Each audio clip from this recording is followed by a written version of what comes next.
নোয়াখালীর বেগমগঞ্জ উপজেলায় অভিযান চালিয়ে পাচারের উদ্দেশ্যে মজুত করা বিভিন্ন প্রজাতির জীবিত ও মৃত ৪২৫টি কচ্ছপ উদ্ধার করেছে বন বিভাগ। গোপন সংবাদের ভিত্তিতে গত শুক্রবার রাতে চৌমুহনী পৌরসভার ৭ নম্বর ওয়ার্ডের মণ্ডলপাড়ায় লোকনাথ মন্দির সংলগ্ন একটি পরিত্যক্ত ঘর থেকে কচ্ছপগুলো উদ্ধার করা হয়।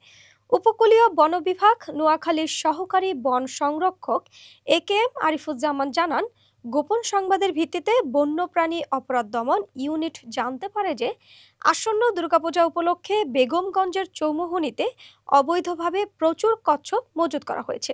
খবর পাওয়ার পরপরই বন বিভাগ ও বন্যপ্রাণী অপরাধ দমন ইউনিটের সদস্যরা ঘটনাস্থলে যায়।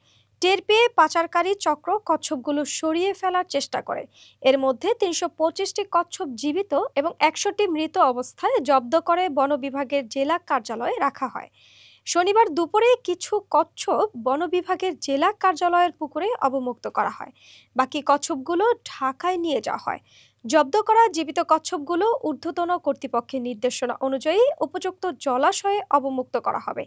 এছাড়া মৃত কচ্ছপগুলোর কিছু নোয়াখালীতে মাটিচাপা দেওয়া হয়েছে এবং কিছু বন্যপ্রাণী সংরক্ষণ ল্যাবে ফরেনসিক পরীক্ষার জন্য পাঠানো হবে। এ সময় বন্যপ্রাণী অপরাধ দমন ইউনিটের বন্যপ্রাণী পরিদর্শক আব্দুল্লাহ আস সাদিক বলেন, নোয়াখালী, ঢাকা এবং চট্টগ্রামের মধ্যবর্তী জেলা হওয়ায় এখানে নিয়মিত বিভিন্ন অঞ্চল থেকে কচ্ছপ এনে মজুত করা হয়। মজুত কচ্ছপগুলো পরে ঢাকা এবং ভারত সহ দেশ বিদেশে পাচার করা হয়। দুর্গাপূজা উপলক্ষে পাচারকারী চক্র গত শীতের মৌসুম থেকে এখানে কচ্ছপ মজুত করছিল।